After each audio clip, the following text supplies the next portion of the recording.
Hello everyone, welcome back to our YouTube channel एडिया nursing classes. एडिया nursing classes में एक बार आपका फिर से स्वागत है।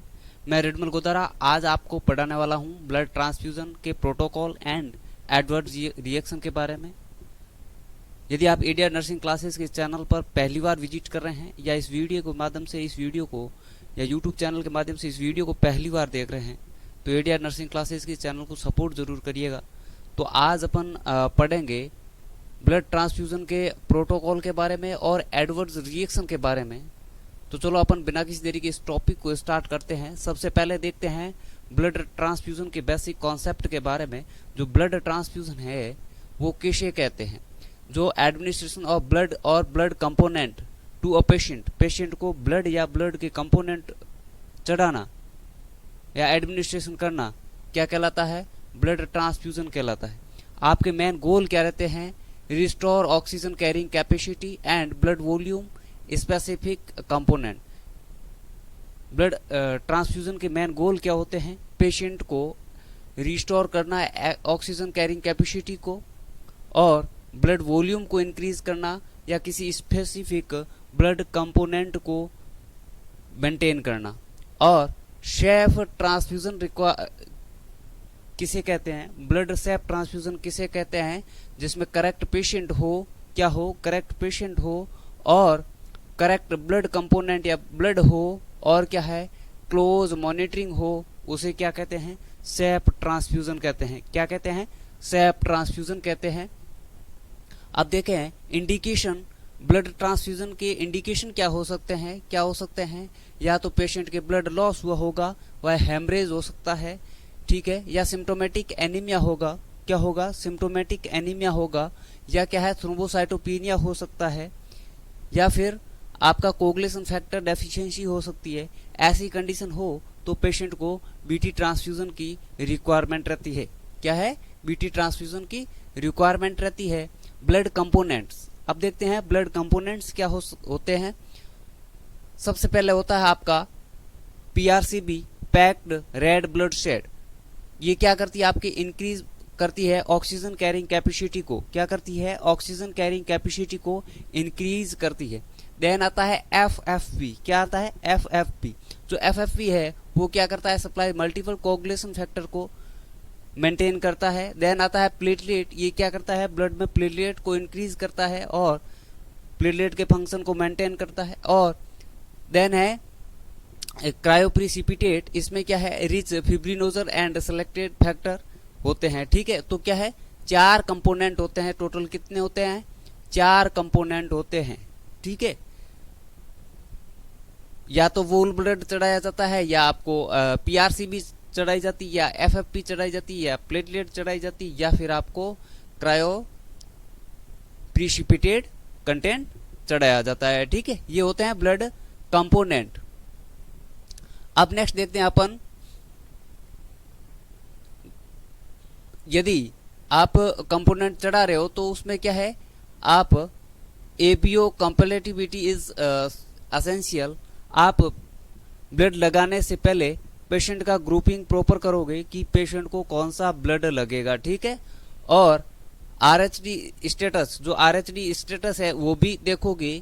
ठीक है, क्योंकि ब्लड में ग्रुप में पॉजिटिव नेगेटिव ये बहुत इंपॉर्टेंट है। ठीक है, और क्रॉस मैच करोगे प्रॉपरली। ठीक है, और टेस्टिंग करोगे, और कभी भी never relay on memory alone.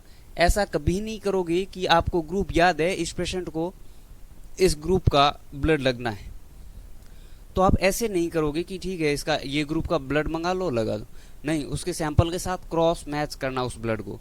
जिस पेशेंट को आप ब्लड लगा रहे हो और जो ब्लड लगा रहे हो उस ब्लड को लैब में क्रॉस मैच करना जरूरी है। यदि वो दोनों कंपेटेबल है ब्लड, तो ही उस ब्लड को ट्रांसफ्यूजन करना चाहिए। ओके, अब देखते हैं प्री ट्रांसफ्यूजन असेसमेंट। ब्लड चढ़ाने से पहले आप क्या असेसमेंट करेंगे? क्या असेसमेंट करेंगे? Check prescription and indication. आप डॉक्टर द्वारा दिए गए ऑर्डर को चेक करोगे और जो इंडिकेशन है उसको चेक करोगे। Confirm informed consent as required. ठीक है, और इन्फॉर्म कंसेंट है वो आप पेशेंट का लोगे। Assess patient history and previous transfusion reaction. Patient की हिस्ट्री लोगे और प्रीवियस यदि कोई ब्लड ट्रांसफ्यूजन हुआ है उसकी भी हिस्ट्री लोगे, यदि उसका रिएक्शन हुआ या नहीं हुआ वो भी प्रॉपर हिस्ट्री लोगे। Check allergy and relevant risk, पहले ब्लड लगा है उससे कोई एलर्जी हुई है या नहीं हुई है, या कोई अदर एलर्जी है या नहीं है, वो भी आप उसकी भी हिस्ट्री लोगे। और रिकॉर्ड बेसलाइन वाइटल, और क्या करोगे, पेशेंट के वाइटल लोगे। क्या लोगे, पेशेंट के वाइटल लोगे और आईपीडी फाइल के अंदर रिकॉर्ड करोगे। अब देखते हैं अपन पेशेंट आइडेंटिफिकेशन।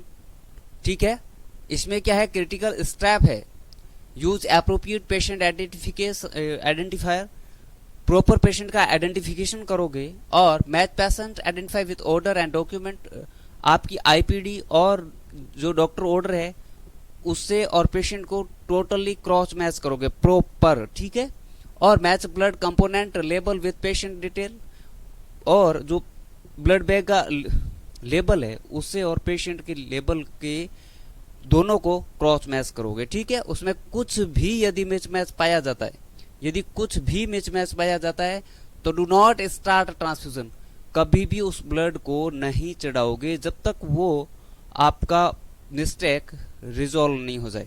ठीक है, वो रिजॉल्व नहीं हो जाए तब तक कभी भी वो ब्लड नहीं लगाओगे, और जितना हो सके उसको रिजॉल्व जल्दी करें और पेशेंट को ब्लड लगाएं। अब देखते हैं ब्लड बैग आइडेंटिफिकेशन। ठीक है, ब्लड बैग आइडेंटिफिकेशन में क्या है, पेशेंट आप चेक करोगे, चेक कंपोनेंट टाइप, कौन सा आपने ब्लड मंगाया है। ठीक है, आपने मंगाया था एफएफवी, पेशेंट वो लैब से आ गया पीआरसीबी, ऐसा नहीं होना चाहिए। ठीक है, और कंपेटेबिलिटी टेस्ट करोगे, आपने नेगेटिव मंगवाया था, पॉजिटिव मंगाया था, क्या चीज मंगवाई थी वो प्रॉपर आप लेबल के साथ और पेशेंट के डाटा के साथ प्रॉपर मैच करोगे। ठीक है, check expiry date and time as पर एप्लीकेबल, उस बैग पर एक्सपायरी डेट लिखी रहती है और ड्रॉन डेट लिखी रहती है, वो डेट क्रॉस मैच करोगे।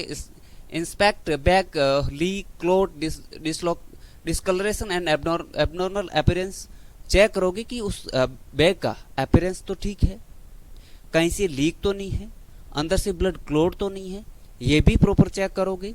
और verify required document and check, और प्रॉपर डॉक्यूमेंटेशन का चेक करोगे, रीचेक करोगे। ठीक है,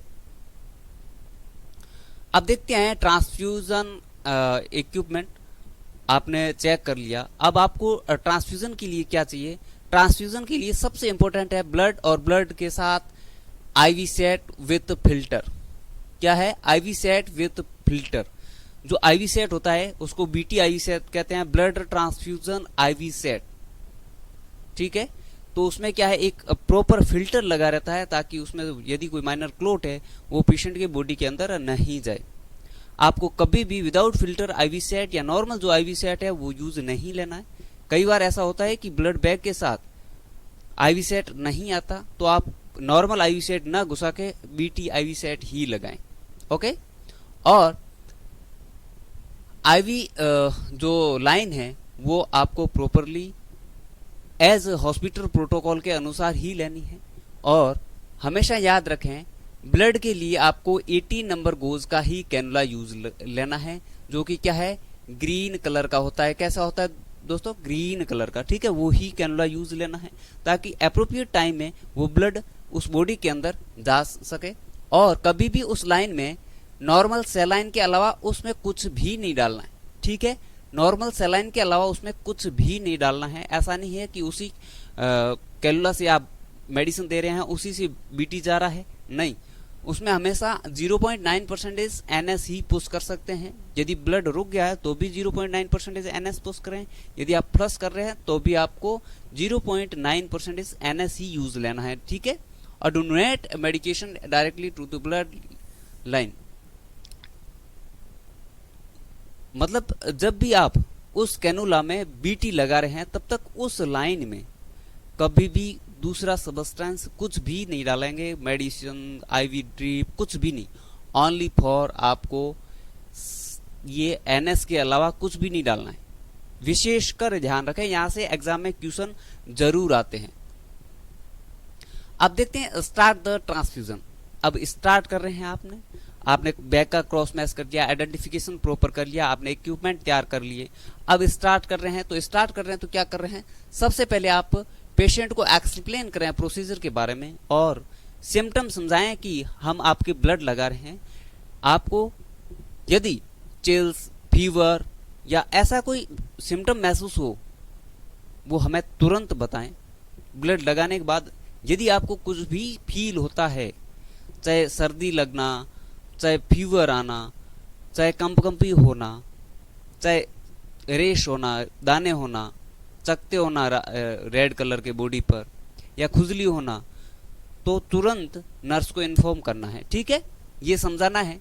being according the institution protocol, according आपके हॉस्पिटल के प्रोटोकॉल के अनुसार ये चीज बतानी। Observe closely during the initial period, जब आप ब्लड लगा रहे हैं तो इनिशियल 10 to 15 मिनट, कितने 10 to 15 मिनट आपको क्लोजली मॉनिटर करना है पेशेंट को। ठीक है, क्लोजली मॉनिटर करना है और reassess vital sign required policy, hospital की पॉलिसी के अनुसार आपको वापस री वाइटल लेने हैं। ठीक है, एप्रोप्रिएट टाइम ये रहता है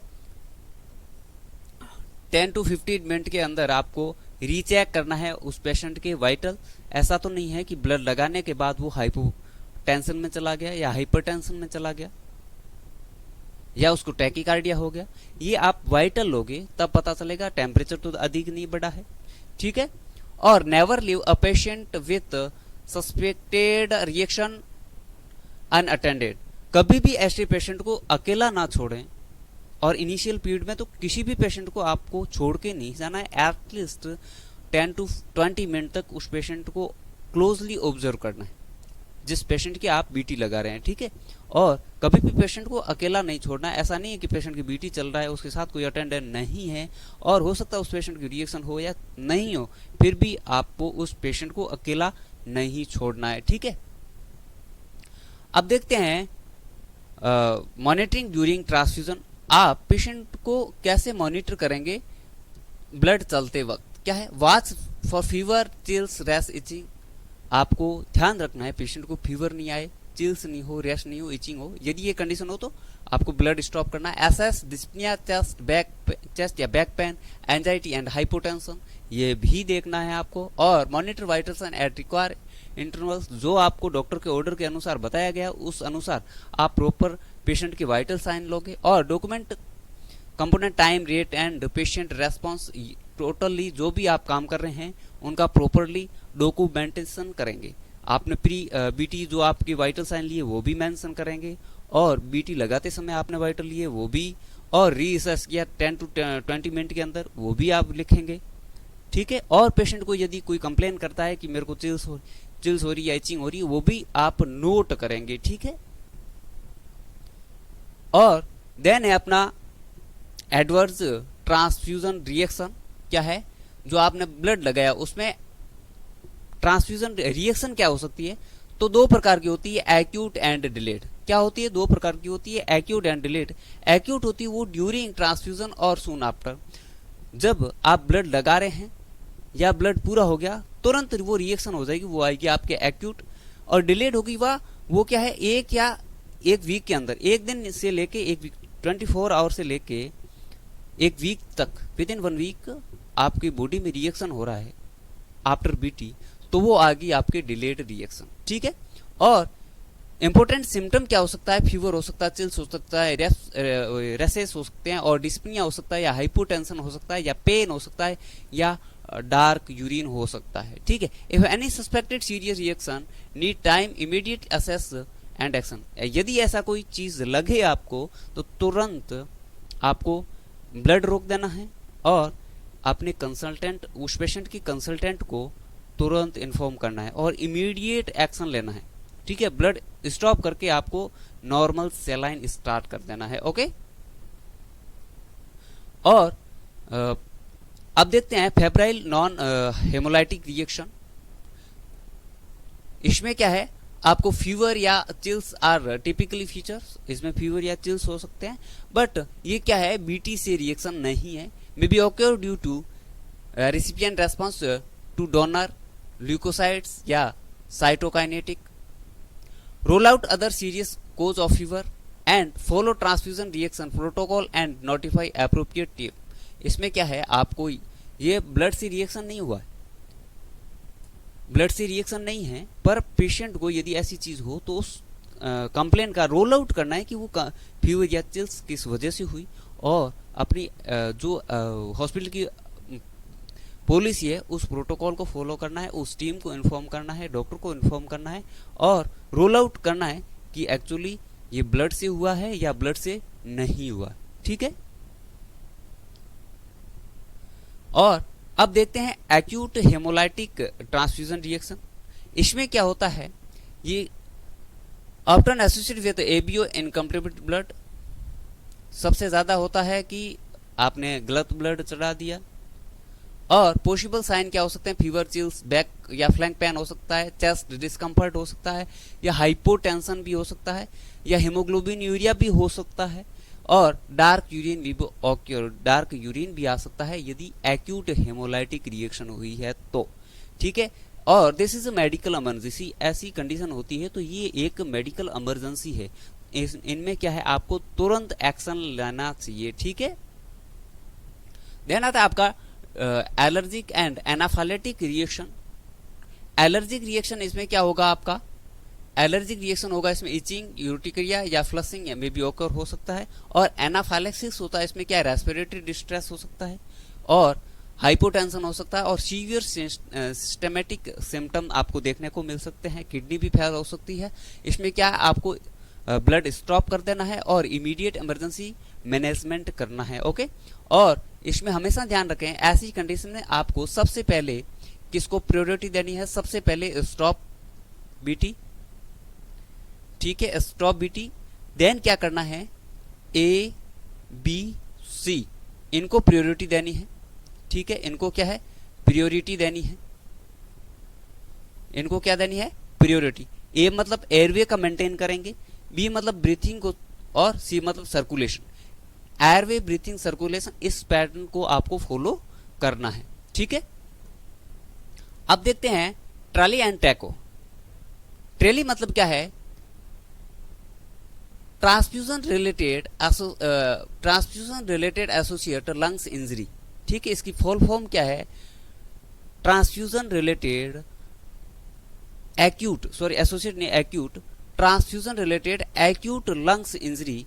इसमें क्या है, एक्यूट रेस्पिरेटरी डिस्ट्रेस देखने को मिल सकता है, और हाइपोक्सिमिया आफ्टर ट्रांसफ्यूजन और non cardiogenic. This condition is non cardiogenic होती है, और इसमें क्या है, पल्मोनरी एडिमा होती है, बट इसमें कार्डियोजेनिक का कोई मतलब हार्ट का कोई रोल नहीं होता।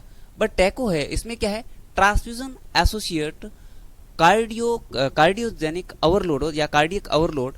तो इसमें क्या है, आपका ओवरलोड है, तो इसमें जो है सर्कुलेटरी ओवरलोड हो गया है। क्या है, सर्कुलेटरी ओवरलोड हो गया है। इसमें क्या होता है, रेस्पिरेटरी डिस्ट्रेस होता है। इसमें भी रेस्पिरेटरी डिस्ट्रेस है, तो ये क्या है, आपका कार्डियोजेनिक नहीं है। और इसमें क्या है, कार्डियो सर्कुलेटरी जो है ओवरलोड हुआ है, और may be include hypertension and pulmonary oedema. इसमें भी हाइपरटेंशन होगा और पल्मोनरी एडिमा होगी। ठीक है,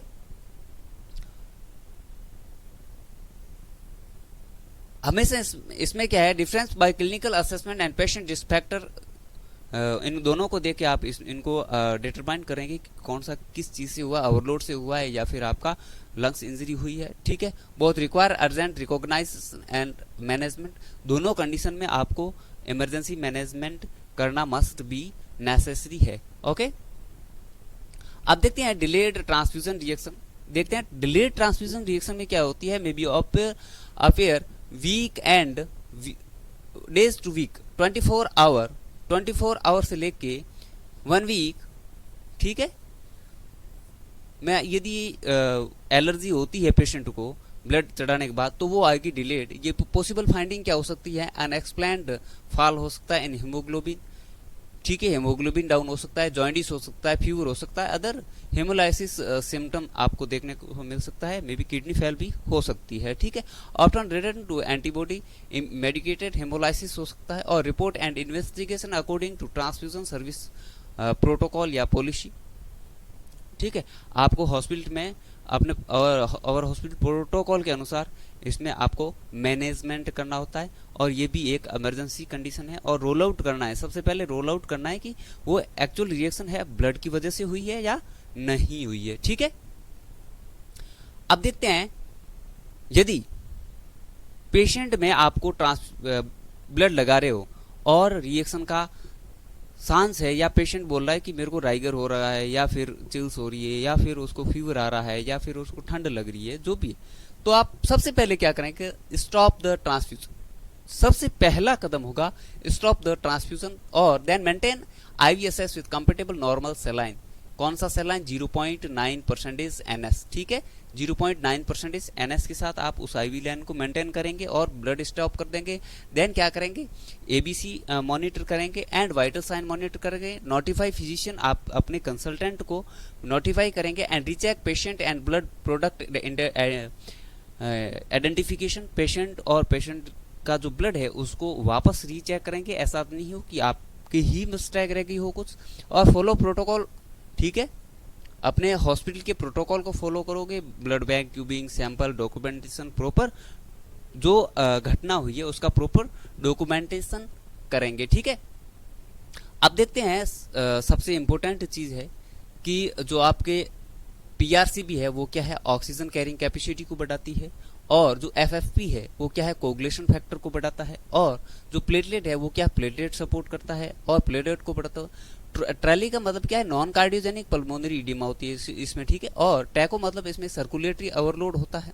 और सस्पेक्टेड रिएक्शन में सबसे पहले क्या है? Stop transfusion first. सबसे पहले आपको ब्लड ट्रांसफ्यूजन को ही बंद कर देना है। ठीक है, अब देखते हैं कॉम्पिटिटिव एग्जाम में क्वेश्चन आते हैं। तो सबसे पहले क्या है? यदि first action in suspected serious transfusion reaction, यदि सबसे पहले आपको सस्पेक्टेड है बीटीसी रिएक्शन होने का, तो सबसे पहले आपका क्या एक्शन होगा? Stop transfusion. क्या है? Stop transfusion. और यदि component mainly use to increase oxygen carrying capacity, तो आपको पीआरसीबी आ जाएगा। और एफएफपी मेनली क्या है? कोगुलेशन फैक्टर को बढ़ाती है। और ट्रेली एसोसिएट विद क्या है? एक्यूट हाइपोक्सेमिक रेस्पिरेटरी डिस्ट्रेस होगा। और टैको मींस क्या होगा? Transfusion associated circulatory overload. क्या है? ट्रांसफ्यूजन एसोसिएट सर्कुलेटरी ओवरलोड है। और इसी के साथ अपनी क्लास आज की पूरी होती है। आई होप आपको क्लास बहुत अच्छी लगी होगी। यदि आपको टॉपिक समझ में आया है तो अपने नर्सिंग स्टूडेंट के साथ या नर्सिंग क्लासमेट्स के साथ शेयर जरूर कर दें। आई होप वीडियो अच्छा लगा होगा। यदि कोई आपका क्वेश्चन है तो कमेंट सेक्शन में जरूर डाल दें। थैंक यू, धन्यवाद। मिलते हैं अपन एक नेक्स्ट टॉपिक के साथ, तब तक के लिए जय हिंद।